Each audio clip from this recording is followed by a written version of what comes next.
जादुई लाल मिर्च। एक आदमी बाजार में पक्षियों को पिंजरे में कैद करके बेच रहा था। ढोलकपुर गांव में जहां सब लोग बहुत खुश रहते थे, वहीं मंगल बहुत ही गरीब और परेशान रहता था। मंगल की गांव में जमीन थी जिस पे वो खेती करता था, लेकिन उसके खेतों की सारी फसल खराब हो जाती है। मंगल की पत्नी आशा उसे हर समय कोसती रहती थी। सब लोग खेती करके इतना अच्छा कमाते हैं, लेकिन तुम्हें न जाने खेती ही करनी नहीं आती। सारी फसल बर्बाद कर देते हो और अब इन पक्षियों को पिंजरे में लेकर घूमते रहते हो। लोग इन्हें खरीदते तो है नहीं, ऊपर से इन्हें हमें अलग से खाना भी खिलाना पड़ता है। अरे यार बस भी करो, कितना बोलोगी। मुझे भूख लगी है, जल्दी से खाने को कुछ दे दो, फिर मुझे जंगल जाना है। मैंने कुछ नहीं बनाया और न ही मेरे पास कुछ बनाने के लिए है। मेरे लिए नहीं तो कम से कम इन पक्षियों के लिए ही कुछ दाने डाल दो। बेचारे कल से पिंजरे में भूखे बैठे हैं। तुम्हें एक बार समझ भी नहीं आता क्या कि घर में कुछ भी नहीं है? जाओ यहाँ से और कुछ कमा के लेकर आओ। मंगल पक्षियों को लेकर बाजार चला जाता है। चिड़िया ले लो चिड़िया, कबूतर ले लो कबूतर।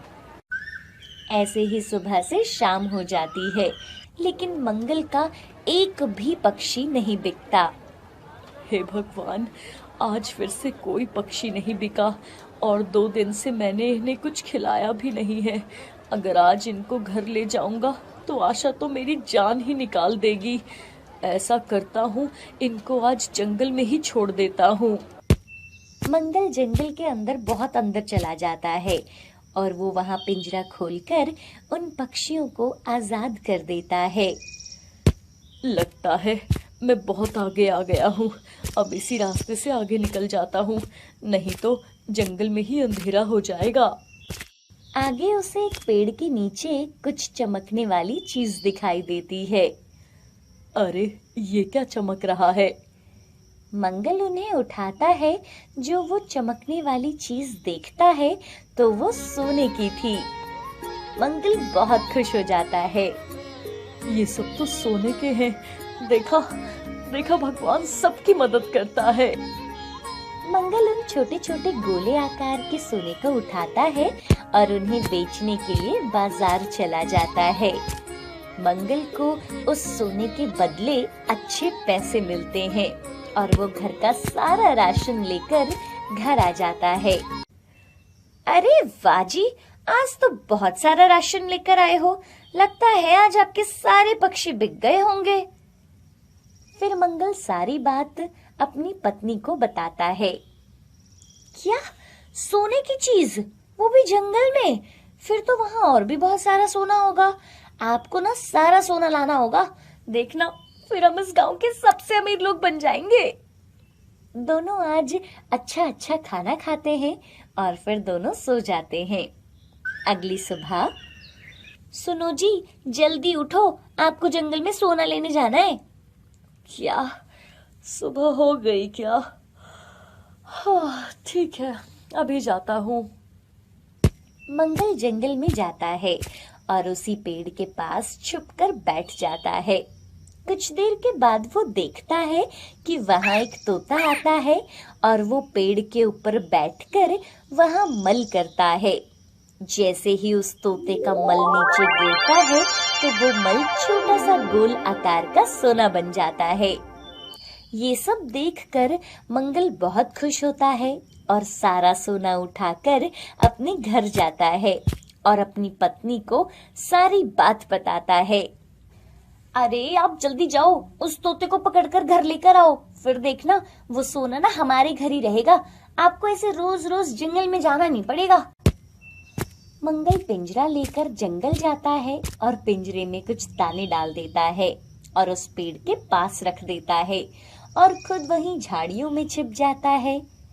कुछ देर के बाद वही तोता वहां आता है। अरे वाह दाने, बहुत दिनों से लाल मिर्ची ही खा रहा हूँ, आज दाने खाकर देखता हूँ।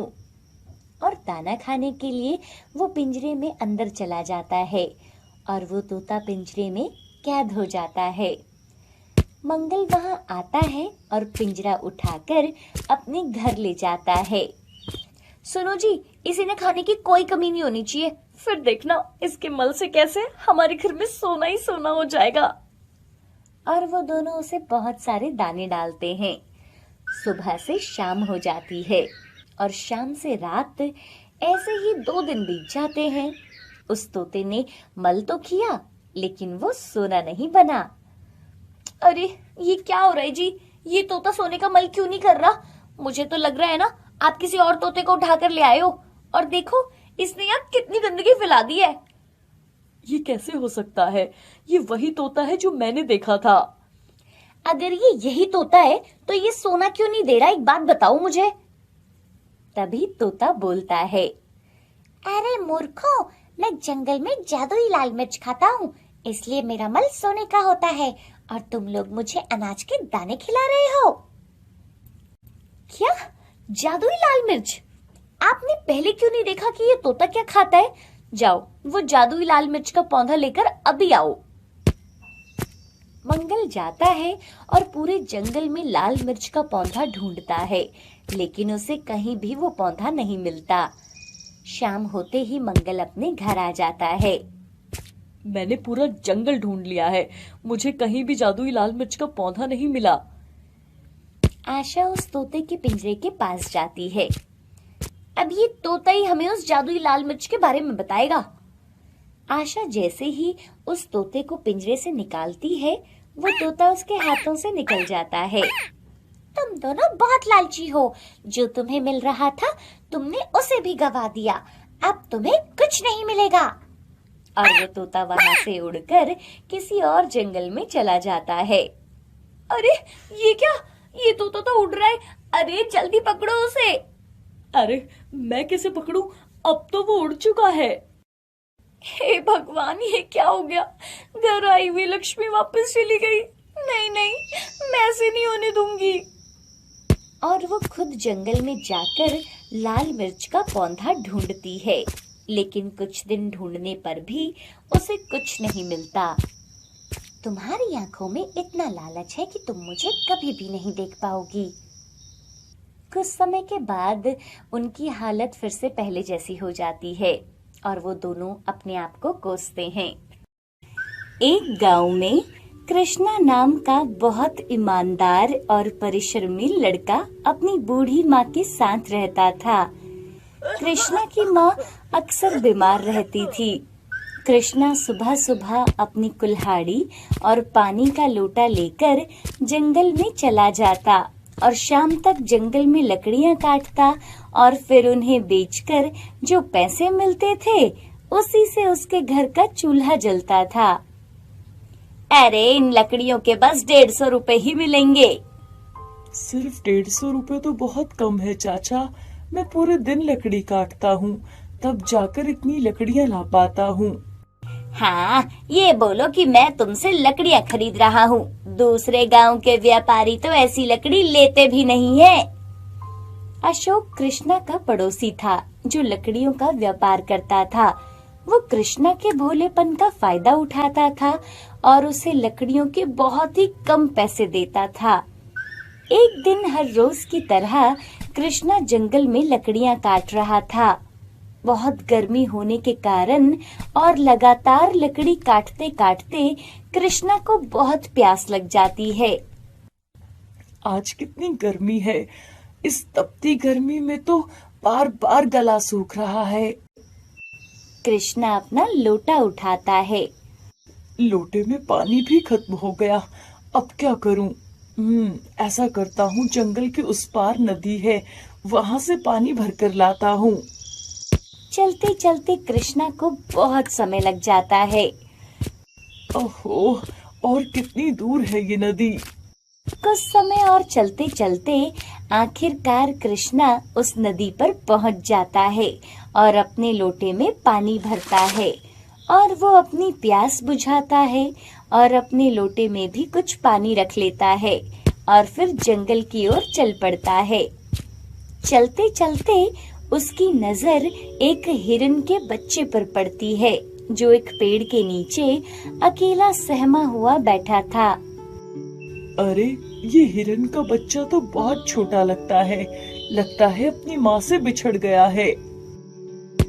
कृष्णा हिरन के बच्चे के पास जाता है और उसे प्यार से सहलाता है। तुम यहाँ अकेले क्या कर रहे हो? अगर किसी बड़े जानवर ने तुम्हें यहाँ देख लिया तो मुसीबत हो सकती है। नन्हा हिरन का बच्चा बड़ी बड़ी आँखों से कृष्णा को देख रहा था। तुम्हें भूख लगी होगी, ये लो थोड़ा पानी पी लो। कृष्णा उसे अपने लोटे में से पानी पिलाता है। हिरन का बच्चा पानी पीते ही खड़ा हो जाता है और वो वहाँ से भाग जाता है। वहीं कृष्णा को पेड़ पर चढ़ी एक बड़ी सी अंगूर की बेल दिखती है जिस पर बहुत से अंगूर लगे थे। अरे वाह, कितने सारे अंगूर लगे हैं, देखने में तो बहुत रसीले लग रहे हैं।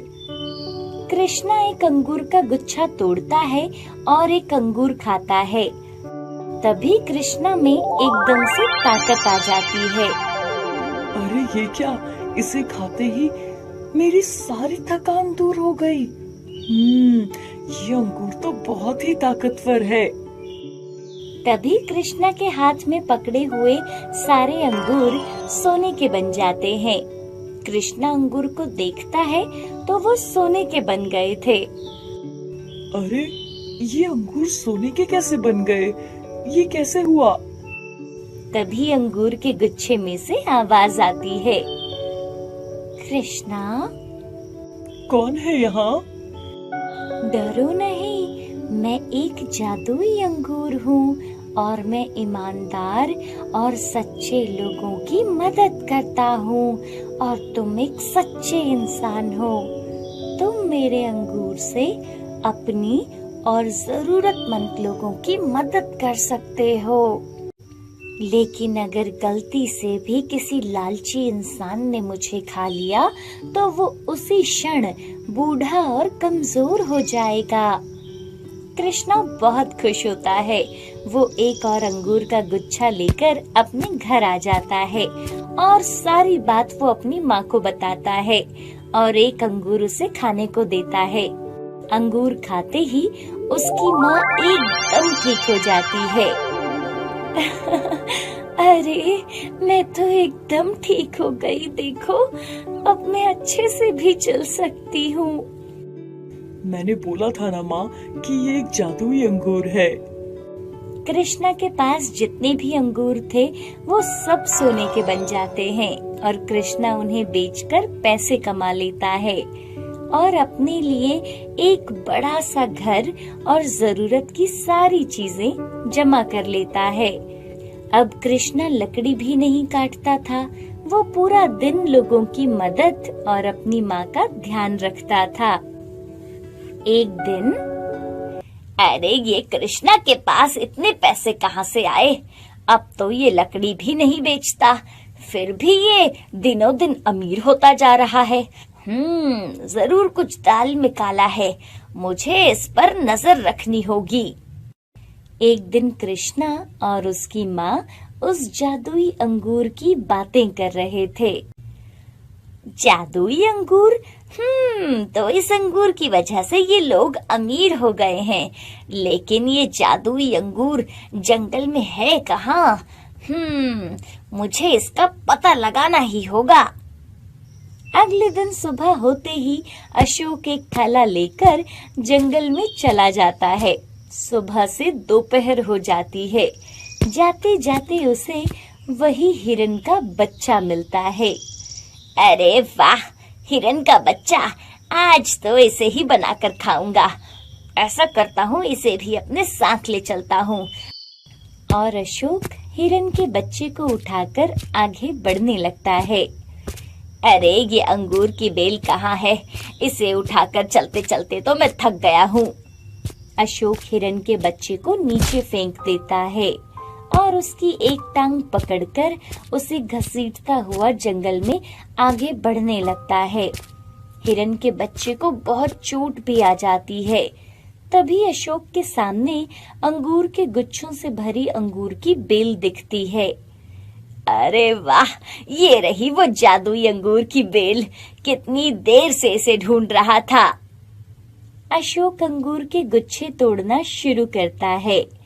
सारे अंगूर अभी ले जाता हूँ, अब उस पागल कृष्णा को यहाँ कुछ नहीं मिलेगा।